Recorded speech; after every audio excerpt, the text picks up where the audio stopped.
जय Shri Ram. Divine astrology में आपका स्वागत है और मैं हूँ पूजा चतुर्वेदी। देखिए, आपके योग निष्फल कब होते हैं? होता क्या है कि कई बार ऐसा होता है ना कि किसी की कुंडली में बहुत सारे धन योग, राजयोग, ये वो बहुत अच्छी कुंडली होती है, बहुत बढ़िया एक विशेष कुंडली भी होती है वो, लेकिन उसमें जो बने हुए योग हैं उनका कोई फ़ायदा नहीं मिलता, वो निष्फल हो जाते हैं। और एक समय के बाद वो इंसान जिसको ये बताया गया था कि आपकी कुंडली में बहुत सारे राजयोग बने हुए हैं, तो वो ये सोचने लगता है कि मेरी कुंडली में तो मेरे को कई लोगों ने बताया था कि राजयोग बने हुए हैं, धन योग बने हुए हैं, कई तरह के कई प्रकार के अच्छे अच्छे योग बने हुए हैं, लेकिन उसका तो कोई प्रभाव मुझे मिला ही नहीं।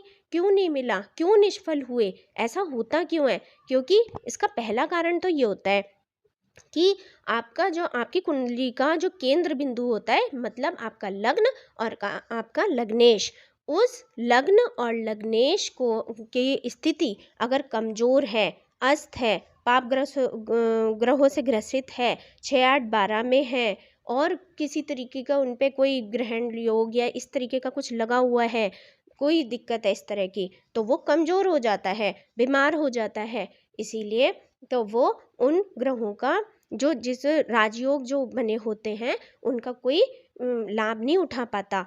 देखिए, ऐसा होता है ना कि कहीं मतलब क्योंकि कोई इंसान है, वो अगर बीमार है तो उसके इर्द गिर्द चाहे लाख खुशियाँ रखी हो, चाहे एसी में भी हो वो, उसके टीवी भी हो, ये हो वो हो, मतलब सारी फल मिठाई, मतलब जो दुनिया सब सारी खुशियाँ इसके इर्द गिर्द घूमती हों, लेकिन वो सही नहीं है, वो बेड पे पड़ा हुआ है, तो वो उस चीज़ों का लाभ कैसे उठा पाएगा?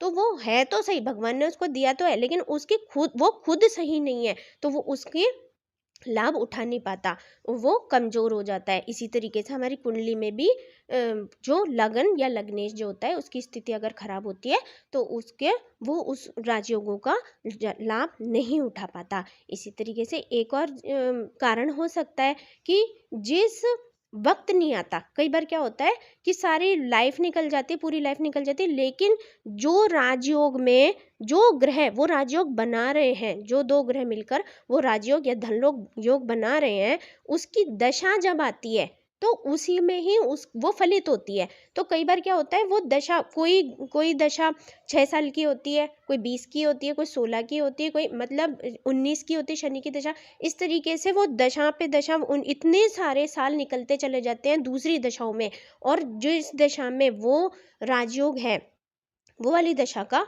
जो है आया ही नहीं अभी टाइम, तो वो कई बार बुढ़ापे में आता है और कई बार तो वो उसमें भी नहीं आता, तो यानी कि तो वो बुढ़ापे में या अगर वो बचपन में ही आ गया है तो भी उसका उतना लाभ नहीं मिल पाता, क्योंकि वो इंसान कैपेबल नहीं होता ना उसको उठाने के लिए, क्योंकि हर चीज़ के लिए मेहनत लगती है। हर चीज़ को करने के लिए आप पहले किसी भी चीज़ का लाभ उठाने के लिए आपको मेहनत करनी होती है, आपको कर्म करना होता है उसी प्रकार का, तभी तो वो लाभ देगी आपको। तो फिर भी दे देती है कई बार, लेकिन उसका वक्त तो आए, जब तक वक्त नहीं आएगा, जब तक उस दशा नहीं आएगी वो वाली, तब तक उसका योग का उसका धन योग का या राजयोग का फल आपको नहीं मिलेगा, निष्फल हो जाता है वो। तो इसी यही 2 कारण होते हैं। आप जब भी अपनी दशा या कोई भी बताता है तो आप पहले अपना लग्न और अपने लग्नेश को सही कीजिए।